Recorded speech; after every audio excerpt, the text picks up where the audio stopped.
Hello everyone, आप सभी को सुबह की राम राम जी, गुड मॉर्निंग, सुप्रभात। तो आज जो रेसिपी मैं आपके साथ में शेयर करने वाली हूँ ना, उसे बनाने और खाने का आनंद तो सिर्फ बरसात में ही आता है और वो है भुट्टा। सच में मुंह में पानी ला देने वाली रेसिपीज इसके साथ में बनती हैं।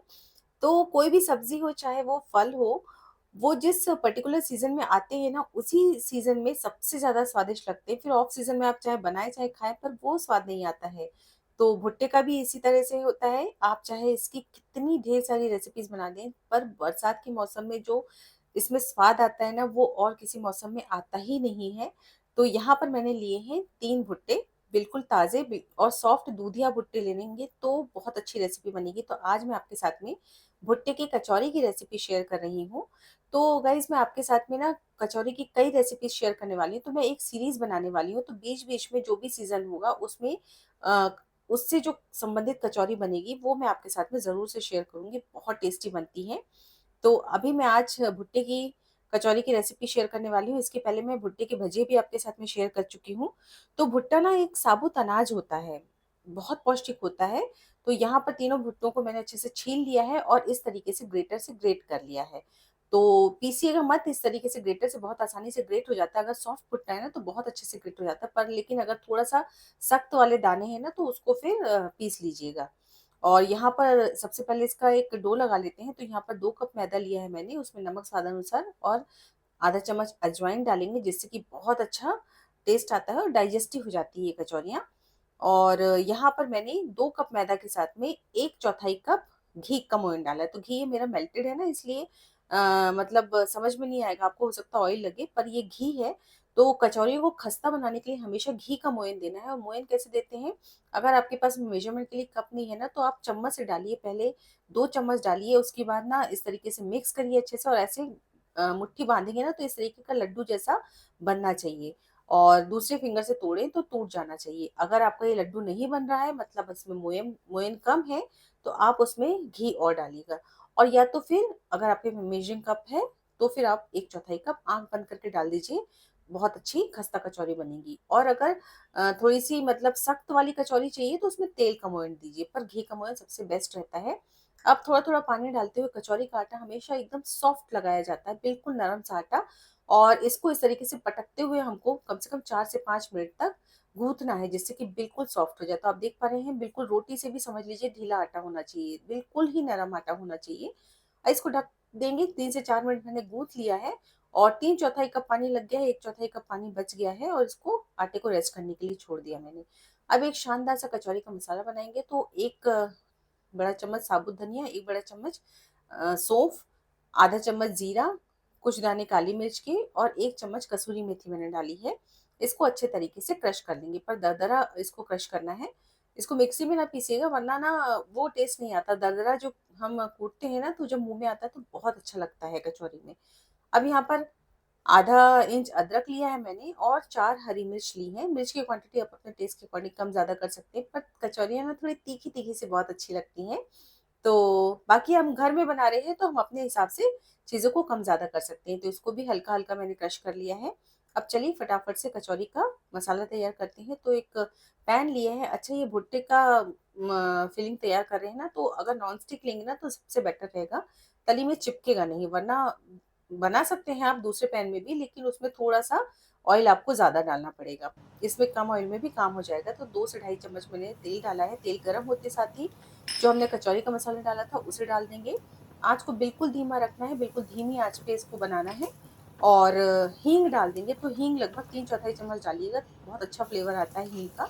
इसको मैंने लगभग 40 से 50 सेकंड जब भून लिया तब इसमें अदरक और हरी मिर्च का पेस्ट डाल दिया और उसको डाल के भी हम भूनेंगे। और ये देखिए थोड़ा सा मैंने इसको भून लिया है। अब इसमें कश्मीरी रेड चिली पाउडर मैंने 1 से 1.5 चम्मच डाल दिया है जिससे कि बहुत अच्छा सा कलर आ जाए। आँच को पूरे टाइम धीमा ही रखना है अभी स्टार्टिंग में। और इसके बाद यहाँ पर 2 टेबलस्पून मैंने बेसन डाला है। तो बेसन से क्या होता है, एक तो अच्छी बाइंडिंग आती है और जो मक्के में जो भुट्टा हमने जो पिसा है ना उसमें पानी की क्वांटिटी बहुत ज़्यादा है, तो ये ना इसकी पानी की क्वांटिटी को भी बैलेंस करता है। मतलब बेसन एब्जॉर्ब कर लेता है ना, तो बेसन को अच्छे से पहले भून लेना है 1 से 2 मिनट तक। उसके बाद इसमें ये कॉर्न का जो हमने ग्रेट किया हुआ मिक्सचर बनाया था वो डाल दिया है।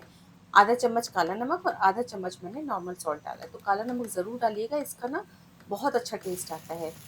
अब इसको हमको मीडियम फ्लेम पर भूनते चले जाना है जब तक इसका मॉइस्चर पूरा खत्म ना हो जाए और कलर चेंज ना हो जाए। तो देखिए बहुत अच्छे से कलर चेंज हो चुका है। अब इसमें डालेंगे एक आलू। तो आलू ना बिल्कुल ऑप्शनल है। अगर आप कचौरी को ज़्यादा समय तक रखना चाहते हैं तो आलू बिल्कुल ना डालिएगा। पर मैं फ्रेश कचौरी बना रही हूँ ना, तो आलू का बहुत अच्छा टेस्ट आता है, तो मैंने एक उबला हुआ आलू डाल दिया है। साथ में 1 से डेढ़ बड़ा चम्मच यहाँ पर अमचूर की खटाई ज़रूर डालिएगा और साथ ही साथ में थोड़ा-सा गरम मसाला आधा चम्मच मैंने डाल दिया है और सभी चीज़ों को मिक्स करते हुए और भून लेंगे। तो फिलिंग में ना मॉइस्चर बिल्कुल कम रहना चाहिए, मतलब ऐसा भी नहीं कि बिल्कुल सूख जाए, लेकिन थोड़ा-सा अच्छे से सुखा लें। और मैं आपको बताना चाह रही हूँ कि बहुत अच्छी खुशबू आ रही है यहाँ पर कचौरी के मसाले की। कचौरी का मसाला होना भी ऐसा चाहिए कि ना दूर-दूर तक खुशबू पहुँचे। बहुत अच्छा टेस्टी लगता है फिर इसमें अच्छे से फ्लेवर्स अगर सारे ऐड करे जाएँ तो। मसाला मैंने ठंडा होने रख दिया है। अब एक चटपटी सी चटनी बनाते हैं। तो ढेर सारी धनिया पत्ती मैंने ली है, आधा इंच अदरक, 4 से 5 हरी मिर्च मैंने डाली हैं, साथ में आधा चम्मच जीरा, काला नमक और साथ में 2 चम्मच दही डाला है और बस इससे बहुत बढ़िया सी चटपटी सी चटनी बना लेंगे। पर धनिया की चटनी बनाते समय बरसात का मौसम है ना, तो धनिया को देख के साफ कीजिएगा और अच्छे से 4 से 5 बार पानी से वॉश कर लीजिएगा। तो ये हमारी बहुत शानदार सी कचौरी के साथ की चटपटी हरी चटनी बनकर तैयार हो चुकी है। बस इसको भी एक साइड में रखेंगे। चलिए अब जब तक ये मसाला अच्छे से ठंडा हो चुका है, अब काम को आसान करने के लिए ना इसकी मैं छोटी-छोटी सी बॉल्स बना के रख लूँगी। तो जितनी बड़ी फिलिंग आपको डालनी है ना कचौरी में, उतनी साइज़ की बॉल बना लीजिए। तो यहाँ पर मैंने लगभग 10 से 11 बॉल्स बना ली हैं और इतना मसाला मेरा बच गया है ना, तो इसको ना आप स्टोर करके भी रख सकते हैं आराम से 1 महीने तक। पर ये चूँकि आलू का है ना, तो बहुत ज़्यादा टाइम नहीं रख सकते। मैं आपको सिर्फ़ बताना चाह रही हूँ कि अगर इसमें आलू नहीं डालेंगे ना, सिर्फ़ मक्के का रहेगा, तो इसको आराम से डीप फ्रीज़र में रख दीजिए 1 महीने तक और जब मन करे तब आप इसकी कचौरी बना सकते हैं। तो यहाँ पर जब तक आटा भी अच्छे तरीके से सेट हो चुका है, इसको दोबारा से एक बार अच्छे से गूँथ लेंगे। वैसे भी बहुत नरम सॉफ्ट आटा बनकर तैयार हुआ है। अब इसमें से ना लोइयाँ कट करेंगे। तो लोइयाँ कैसे कट करेंगे? जितनी हमारी फिलिंग की बॉल्स है ना, उससे थोड़ी-सी बड़ी बॉल को तैयार करना है और किसी भी तरीके से आप खींचते जाइए इसको, या चाहे तो बेल लीजिए या तो फिर इस तरीके से खींचते-खींचते इसको थोड़ा-सा बड़ा कर लीजिए। तो एक्चुअली कचौरी बनाते समय ना हमें चकला बेलन की बिल्कुल भी ज़रूरत नहीं पड़ती है, अगर नॉर्मल सी कचौरी बना रहे हैं तो।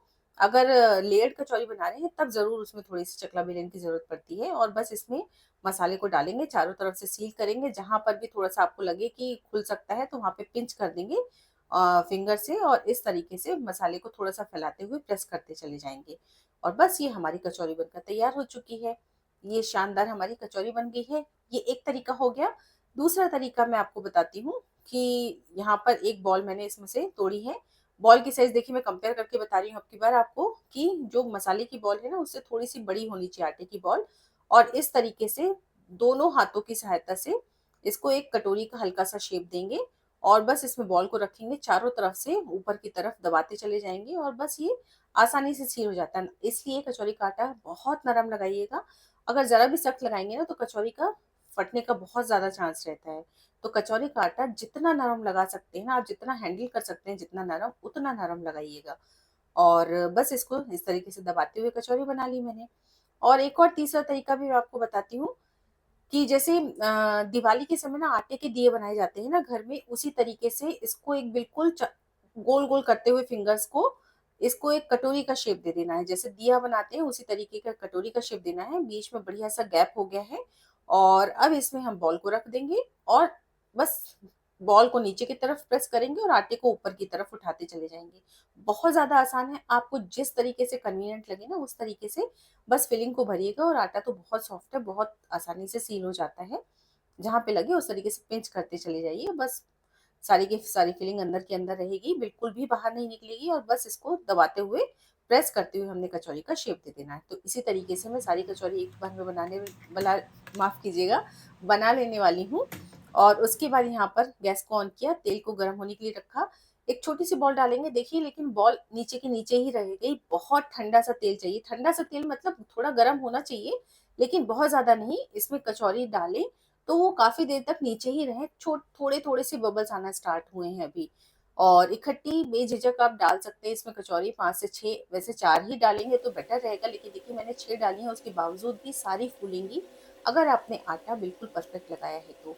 और आँच को मैंने बिल्कुल धीमा रखा है और धीरे-धीरे, धीरे-धीरे करके वो फूलती चली जा रही हैं। तो एक बैच सेकने में ना कम से कम 18 से 20 मिनट लगते हैं गाइस। अगर आपने प्रॉपर धीमी आँच में सेका तो एकदम खस्ता कचौरियाँ चाहिए ना, तो इसमें थोड़ा-सा पेशेंस, थोड़ा-सा धीरज के साथ में काम लेना पड़ेगा।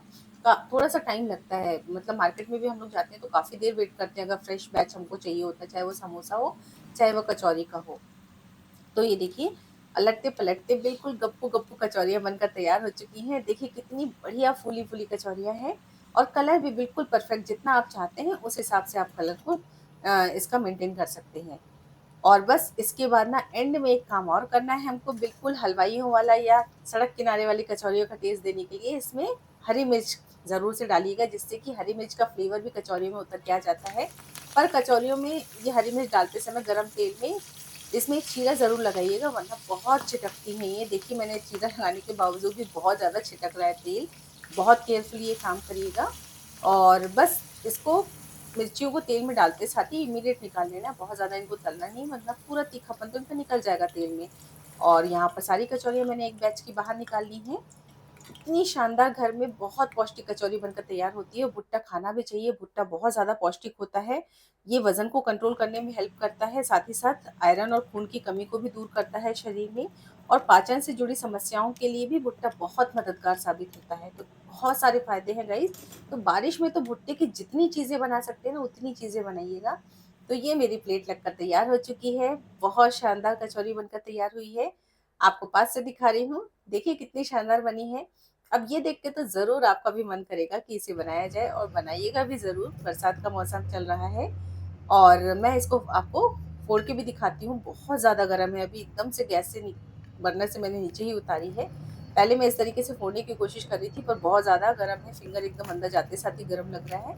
फिर मैंने इस तरीके से तोड़ी। आप आवाज़ के साथ समझ पा रहे होंगे कि बहुत ही खस्ता, बहुत शानदार कचौरी बनकर तैयार हुई है। फिलिंग का कलर भी बहुत बढ़िया आया है। तो इस कचौरी को ज़रूर से एक बार ट्राई कीजिएगा। तो ये तो मैंने अभी भुट्टे की कचौरी बनाई। इसके पहले भी मैंने 1-2 कचौरी शेयर की हैं। अब आगे मैं जो भी सीज़न आएगा या जो भी कचौरियाँ रहेंगी, मैं पूरी एक सीरीज़ बनाने वाली हूँ। गाइज़ ज़रूर से देखिएगा, बहुत टेस्टी नाश्ता है। हम हिंदुस्तानियों का तो बहुत ही टेस्टी नाश्ता होता है ये समोसा और कचौरी। और अब नुक्कड़ किनारे बिल्कुल ठेले वाला फ़ील देने के लिए ऊपर से धनिया की हरी चटनी, साथ में इमली की चटनी भी डाली है।